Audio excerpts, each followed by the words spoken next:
Onto the bottom of the camera, you'll have your serial numbers. Record that for insurance purposes. It has a standard tripod socket, 1/4-20 threads on it for all standard accessories. There's a little alignment hole which can be used with custom-made devices or the vertical grip, the BGE20, which sells for around $350. And this is something I highly recommend for people who do a lot of shooting of verticals or do a lot of people photography, whether it's sports or portrait photography. It's a more comfortable position for holding the camera. This also holds 2 batteries in it so that you are less likely to need to change batteries on it. It does make your camera bigger, so I don't like it for travel photography. So it really depends on how you use your camera. Also good for people who have big hands, just gives you a bigger grip on the camera.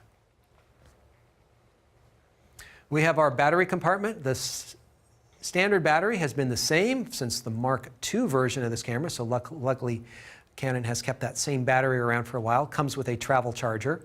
If you want, you can get a car charger for it. That's going to sell for an extra, I don't know, $150 or so.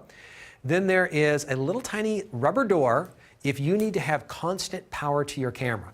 If you were using your camera for scientific reasons, or you were in a studio doing a time lapse over multiple days and you didn't want to deal with changing batteries, you just wanted to plug your camera into the wall, you could buy the DRE6 and the ACE6N, and combined that's going to sell for around $150, and you could power your camera continuously without a battery at all in there.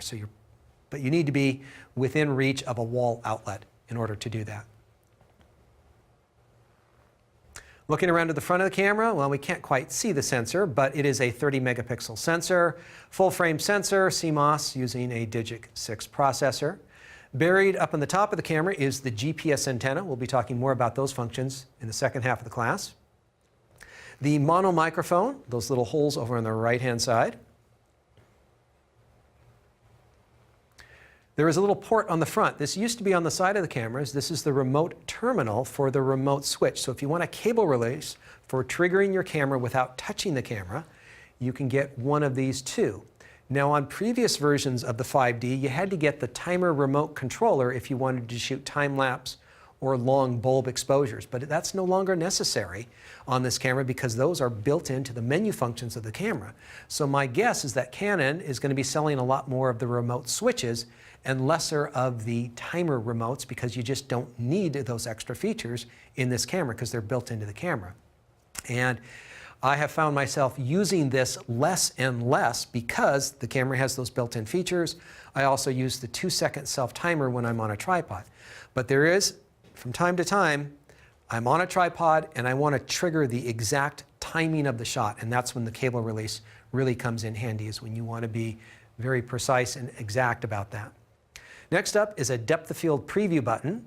When you press this, it will stop the lens down to its working aperture. So if you have it set at f16 or 22, it's going to show you how much depth of field you are getting in that particular photo. Now, with a digital camera, you can just shoot a photo and look at it on the back of the camera. But sometimes it's very bright outside and it's hard to get a good view of the screen. And so this is still a handy technique often used by landscape photographers. We have a self-timer light which will blink and let you know that the picture is going to be taken when it goes solid for the last 2 seconds during that timer setting.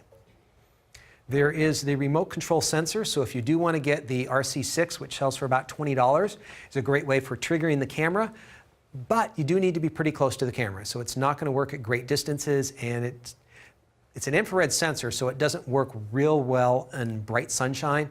So don't expect to put your camera on one side of the football field and be on the other side and trigger your camera with this. That's way too far.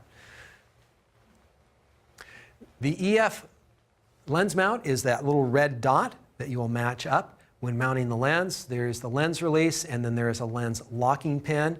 And then you'll notice also on the lens there are contacts.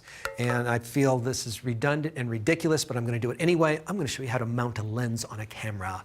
And you generally want to leave your camera exposed for the least amount of time possible. And so just looking at the red dots, it does make it pretty easy when mounting things up.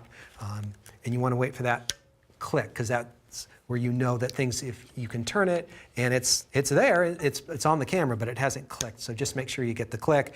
And you want to make sure that nothing is obstructing or interfering with these contacts in here. They could get dirty, and that may cause a miscommunication. I'm trying to remember if I've had a problem on this camera, but I know on some other cameras, I've mounted the camera up and I've got an error message in the top.